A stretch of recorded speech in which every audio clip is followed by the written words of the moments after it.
إن الحمد لله نحمده ونستعينه ونستغفره ونعوذ بالله من شرور أنفسنا ومن سيئات أعمالنا. من يهد الله فلا مضل له ومن يضلله فلا هادي له. ونشهد أن لا إله إلا الله وحده لا شريك له. ونشهد أن سيدنا وحبيبنا ومولانا محمدا عبده ورسوله الذي أرسله بالحق بشيرا ونذيرا وداعيا إلى الله بإذنه وسراجا منيرا. فقد قال الله تعالى في كلامه المجيد والفرقانه الحميد: أعوذ بالله من الشيطان الرجيم. بسم الله الرحمن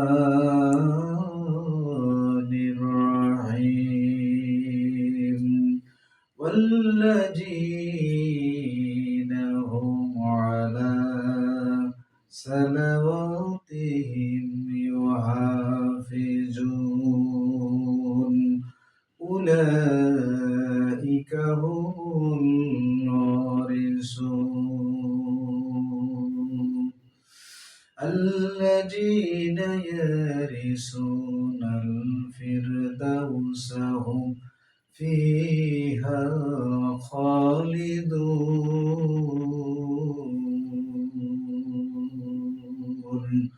صدقت يا ربنا. ওরে মন, তুই মরিলে কাঁদিবে কয়জন?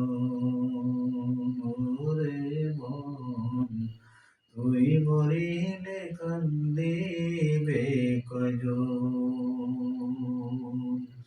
যখন আন্ধার ঘরে শোয়াইবে, মাটির দেহ মাটি খাবে, সবাই একদিন ভুলে যাবে আত্মীয় স্বজন।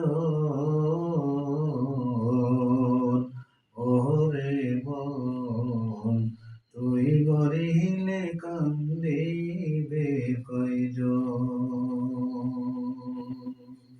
আলহামদুলিল্লাহ, সমস্ত সেপ্তসনা গুণগান পেশ করছি রব্বুল ইজ্জাতুল জালালের প্রতি, করছি আলহামদুলিল্লাহ। সর্বোপরি আমি আপনাদের সামনে নামাজের গুরুত্ব নিয়ে আলোচনা নিয়ে আসতেছি। ওমা তাওফিকে ইল্লা বিল্লাহ, আলাইহি তাওয়াক্কালতু ওয়া ইলাইহি উনীর। সম্মানিত দ্বীনী ভাইরা আমার, যে নামাজটাকে আল্লাহ রাব্বুল আলামিন আমাদের জন্য 5 ওয়াক্ত নামাজ ফরজ করে দিয়েছেন, এই নামাজ আমরা আদায় করলে আমাদের কি উপকারিতা আসবে, এই নামাজ আমাদের কি ফায়দা দিবে, এই নামাজের কি ফজিলত, এই নিয়ে আমি আপনাদের মাঝে সংক্ষিপ্ত আকারে কিছু কথা বলার জন্য চেষ্টা করছি ইনশাআল্লাহ। মা তাওফিকা ইল্লা বিল্লাহ। কুরআনুল কারীমের আয়াতে কারিমার মধ্যে আল্লাহ পাক বললেন, যারা নাকি নামাজের পাবন্দি করবে, যারা বিনয়ের সাথে নামাজ আদায় করবে, নামাজের হেফাজত করবে, আল্লাহ রাব্বুল আলামিন বলেন ওরা সেই জায়গার ওয়ারিশ হয়ে যাবে। বলি আলহামদুলিল্লাহ। যে জায়গাটা হলো জান্নাতুল ফেরদাউস। নিশ্চিত আল্লাহ রাব্বুল আলামিন আমাদেরকে জান্নাতুল ফেরদাউসের অংশীদার বানাবেন যদি আমরা নামাজকে সঠিকভাবে আদায় করতে পারি। বলি আলহামদুলিল্লাহ। কিন্তু এই নামাজের প্রতি আমাদের গুরুত্ব অবহেলা অনেক থাকে। এই নামাজ আমাদের কি ফায়দা, কি ফজিলত দিতে পারে, কি উপকারিতা হবে, একজন যুবক আসিয়া বিশ্বনবীজি জনাব মুহাম্মদুর রাসূলুল্লাহ সাল্লাল্লাহু আলাইহি সাল্লামের কাছে ডাক দিয়ে বললেন, ইয়া রাসূলুল্লাহ, ইয়া হাবিবাল্লাহ, আমি হদ্দ যোগ্য অপরাধ করেছি, এই অপরাধের সাজা আমাকে প্রয়োগ করুন।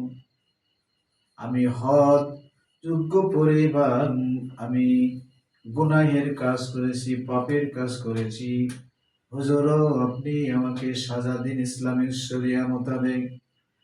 নবীজি ওই যুবকের কথায় কোনো কান দিলেন না, গুরুত্ব দিলেন না, মনোযোগী হলেন না। বারবার কয়েকবার উনি এরকম ভাবে জিজ্ঞাসা করলেন, ইয়া রাসূলুল্লাহ, ইয়া হাবিবাল্লাহ, আমি হদযোগ্য অপরাধ করেছি, আমাকে ইসলামী শরিয়া মোতাবেক সাজা দিন। বিশ্ব নবীজি জনাবে মুহাম্মদ রাসূলুল্লাহ সাল্লাল্লাহু আলাইহি সাল্লাম তার কথায় কোনো নজর দিলেন না, কথায় খেয়াল করলেন না, কথার প্রতি লক্ষ্য দিলেন না। এই সময়ের মধ্যে মুয়াজ্জিন মসজিদে আজান দিয়েছে নামাজের জন্য। নামাজের আজান হয়ে গেছে, মুসল্লিগণ মসজিদের দিকে ধাবিত হয়েছে। এইবার জামাতে নামাজ আদায়ের জন্য বিশ্ব নবীজি জনাব মুহাম্মদ রাসূলুল্লাহ সাল্লাল্লাহু আলাইহি সাল্লাম ইমামতের স্থানে দাঁড়িয়ে নামাজ শুরু করে দিয়েছেন। নামাজ শুরু হয়ে গেছে, জামাতের সহিত নামাজ আদায় করে সালাম ফিরাইয়া নবীজি সঙ্গে সঙ্গে উনি মুসল্লিদের দিকে মুখ ফিরাইয়া এইবার জিজ্ঞাসা করলেন, তোমাদের মধ্যে কে এমন ব্যক্তি রে আমাকে প্রশ্ন করেছিলে, আমাকে বারংবার করেছিলে হদযোগ্য অপরাধ করেছে, তার সাজা নেওয়ার জন্য কে এমন আওয়াজ দিয়েছ? এখন দাঁড়িয়ে বলো কে তোমাদের মধ্যে আওয়াজ দিয়েছ?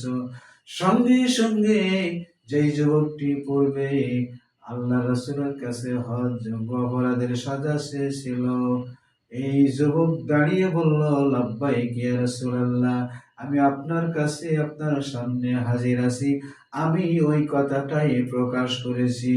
বলি আলহামদুলিল্লাহ। দয়ার নবী প্রেমের ছবি এই মুহূর্তে যখন জানলেন যুবক, উনি বললেন যে আমি অপরাধের সাজা চেয়েছি হুজুর, আমি গুনাহের কাজ করেছি। নবীজি ডাকতে বললেন, যুবক রে, সবে মাত্র জামাতের সহিত নামাজ আদায় হয়ে গেল।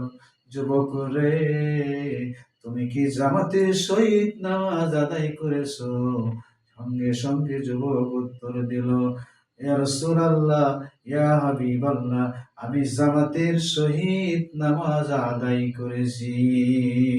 নবীজি ডাক দিয়ে বললেন, যুবক রে, তুমি যে বড় ধরনের পাপ করেছো, হদযোগ্য অপরাধ করেছো। যুবক রে, জামাতের সহিত নামাজ আদায় করার দরুনে তোমার জীবনের পাপ আল্লাহ রব্বুল আলামিন মাফ করে দিয়েছেন। শুধু এটাই শেষ নয়, এই নামাজ আমাদের জন্য আরো কল্যাণ, কত ফজিলতের কাজে আমাদের জন্য উপকারে আসে। আমার বাড়ির পাশে যদি একটা নদী থাকে, বিশ্ব নবীজি জনাবে মুহাম্মদুর রাসূলুল্লাহ সাল্লাল্লাহু আলাইহি সাল্লাম বলেছেন, সাহাবীদের উদ্দেশ্যে বলেছেন, রে সাহাবীরা, তোমাদের বাড়ির পাশ দিয়ে যদি কোনো একটি নদী থাকে, ওই নদীতে যদি সচ্ছলত পানি তোমরা দেখতে পাও, ওই পানিতে যদি তোমরা দৈনন্দিন 5 বার গোসল করো, তাহলে বলো তো দেখি তোমাদের শরীরের মধ্যে কোনো ময়লা থাকবে নাকি? ডাক দেয়া বললেন, রে সাহাবীরা, ওই নদীর স্বচ্ছ পানিতে যদি তোমরা গোসল করো 5 বার, তাহলে তোমাদের দেহে কোনো ময়লা থাকবে নাকি? সাহাবীগণ বললেন, ইয়া রাসূলুল্লাহ, না না না, যদি 5 বার গোসল করা হয় আমাদের শরীরে কোনো ময়লা না থাকারই কথা, ময়লা থাকবে না। নবীজি ডাক দিয়ে বললেন, তাহলে তোমরা শুনে নাও, 5 বার গোসল করলে যদি তোমাদের শরীরে ময়লা না থাকে, তাহলে 5 ওয়াক্ত নামাজ যদি তোমরা জীবনে আদায় করতে পারো, তাহলে তোমাদের জীবনের গুনাহ আল্লাহ রব্বুল আলামিন অনুরূপভাবে মাফ করিয়া দিবেন, দেহের মধ্যে আর কোনো গুনাহ থাকবে না। বলি আলহামদুলিল্লাহ।